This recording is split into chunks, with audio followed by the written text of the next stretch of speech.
Cave like this, ये वाली shape होती है जो, और ये मतलब इस शेप में होती है, बाई कनकेव शेप में होती है। They have a red coloured iron containing pigment होता है इनके अंदर, जो कि रेड कलर का होता है, जो कि आयरन जिसके अंदर प्रेजेंट होता है उसको हम बोलते हैं हीमोग्लोबिन। क्या बोलते हैं? Haemoglobin. Hence the colour the name of these cells, और इसी की वजह से इनका नाम क्या होता है? Red blood cell. A healthy individual has a 12 to 16 gram of haemoglobin in every 100 ml of the blood। एक हेल्दी इंडिविजुअल के अंदर मेनली कितना हीमोग्लोबिन होता है? 12 to 16। ठीक है, ये मेल्स और फीमेल में इसकी थोड़ी कंसंट्रेशन चेंज हो सकती है। And these molecule play a significant role in the transport of respiratory gases, और जो ये मॉलिक्यूल होते हैं ये गैसेज को ट्रांसपोर्ट करने में हेल्प करते हैं। आरबीसीज है ना, वो एवरेज लाइफ स्पेन, कितना लाइफ स्पेन होता है? 120 डेज। 120 डेज तक रहती है हमारी बॉडी के अंदर, उसके बाद डिग्रेड हो जाती है और स्प्लीन जो एक ऑर्गन होता है उसके अंदर चली जाती है, तो और उसके बाद फिर नई बननी स्टार्ट हो जाती है। तो मतलब इनका लाइफ स्पेन, ठीक है, कितना है? 120 डेज, 120 दिन तक होता है। And after which they are destroyed in the spleen, spleen के अंदर डिस्ट्रॉय हो जाती है, इसलिए इसे ग्रेव यार्ड बोला जाता है। ग्रेव यार्ड ऑफ आरबीसीज मतलब जहां पे आरबीसीज मर के जाती हैं, ठीक है, मतलब मर जाती हैं और वहां पे स्टोर हो जाते हैं। तो क्वेश्चन ये भी आ जाता है कि which is the graveyard of RBCs, then answer is spleen. Next आता है ल्यूकोसाइट्स। ल्यूकोसाइट्स को हम बोलते हैं white blood cells. Leuco means होता है ट्रांसपेरेंट और व्हाइट, और also known as white blood cells, हम WBC बोलते हैं। एंड ये कलरलेस होती हैं क्योंकि इनके अंदर हीमोग्लोबिन नहीं होता, लैक मतलब एब्सेंट, ठीक है। दे आर न्यूक्लिएटेड, ये न्यूक्लिएटेड होते हैं, जबकि आरबीसी जो थी वो क्या थी? ई न्यूक्लिएटेड, मतलब इनके अंदर न्यूक्लियस नहीं होता है। And are relatively lesser in number, वो ज्यादा थी नंबर में और ये कम है, 6000 to 8000 mm³ of the blood. Leukocytes are generally short lived, उनका लाइफ स्पेन जो होता है 120 डेज तक था, उनका जो WBC का लाइफ स्पेन होता है वो शॉर्ट होता है, बहुत अप्रोक्सीमेटली 2 to 4 डेज तक होता है। And we have two main categories of WBCs, हमारे पास WBCs की दो मेनली वो है categories, granulocytes and एग्रैनुलोसाइट्स।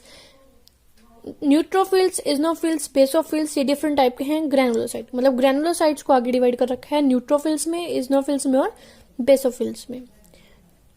While lymphocyte और मोनोसाइट किसके पार्ट हैं? एग्रैनुलोसाइट्स के। तो मतलब ग्रैनुलो और एग्रैनुलोसाइट्स को अलग अलग डिवाइड कर रखा है। Neutrophils are most abundant cells, neutrophil सबसे ज्यादा पाए जाने वाले सेल्स होते हैं WBCs में, एंड बेसोफिल सबसे कम, ठीक है। तो ये याद रखना है कि सबसे ज्यादा कौन से पाए जाते हैं WBC में? न्यूट्रोफिल्स, एंड सबसे कम जो है वो basophils. Neutrophils and the monocytes ये कितने परसेंट होते हैं? 6 to 8% होते हैं। एंड फैगोसिटिक इन नेचर, ये फैगोसिटिक मतलब फैगो मतलब होता है, जहां भी फैगो वर्ड आ जाए मतलब डाइजेस्ट, ये किसी को भी डाइजेस्ट करने की एबिलिटी होती है इनके अंदर। अगर कोई भी बैक्टीरिया वायरस हमारी बॉडी के अंदर आता है तो उसको डाइजेस्ट कर देती है। तो इसी तरह से, इसी वजह से हम WBC को प्रोटेक्टर बोलते हैं, ठीक है, जो कि हमें एनिमी से प्रोटेक्ट करते हैं, हमें बीमारियों से बचाते हैं, ठीक है। तो ये फैगोसिटिक होती हैं, which destroy foreign organism entering the body, जो भी हमारी बॉडी के अंदर कोई भी फॉरेन ऑर्गेनिज्म आएगा तो उसको ये किल कर देंगे कैप्चर करके। नेक्स्ट है बेसोफिल। बेसोफिल जो होता है वो सिक्रेट करता है कुछ एंजाइम, हिस्टामाइन, सेरोटोनिन, हेपरिन, ठीक है, and also involve in inflammatory reactions. Basophil जो होता है वो ऐसे केमिकल्स हमारी बॉडी में प्रोड्यूस करते हैं जो कि इन्फ्लामेटरी रिएक्शंस करते हैं, ठीक है, या फिर जो भी हमारी एलर्जिक रिएक्शंस में रोल प्ले करते हैं, ठीक है। जैसे हमें कोई भी चीज काट जाती है, ठीक है, तो हमें वहीं पर रैशेज होने स्टार्ट हो जाते हैं। अगर मच्छर भी काटता है नॉर्मली तो वो थोड़ा सा स्वेलिंग हो जाती है और थोड़ी इरिटेशन होनी स्टार्ट हो जाती है। तो उस टाइम पे क्या रिलीज हो रहा है? बेसोफिल। बेसोफिल क्या सीक्रेट कर रही है? हिस्टामाइन, सेरोटोनिन, हेपरिन, ये तीन जो होते हैं वो मेनली एंजाइम जो होते हैं वो रिलीज होते हैं, ठीक है। नेक्स्ट आता है इजनोफिल्स, जो होता है ये क्या करता है? रेजिस्ट इन्फेक्शंस, ये हमें इन्फेक्शन से बचाता है। And are associated with allergic reaction, जो भी हमारे एलर्जिक रिएक्शन है उसमें भी एसोसिएटेड होगा।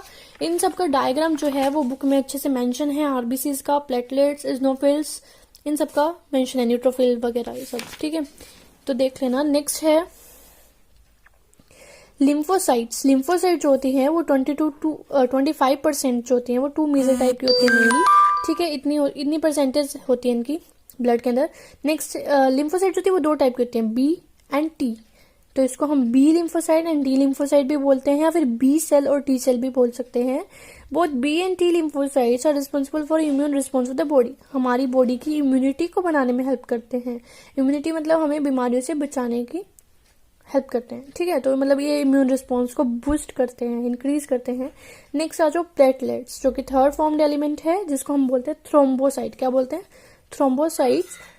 These are the cell fragments. ये सेल जो होती हैं फ्रेगमेंट्स की फॉर्म में होती है, इस तरह से थ्रेड लाइक स्ट्रक्चर में प्रेजेंट होती है ये, and produce from the mega karyocytes, ठीक है।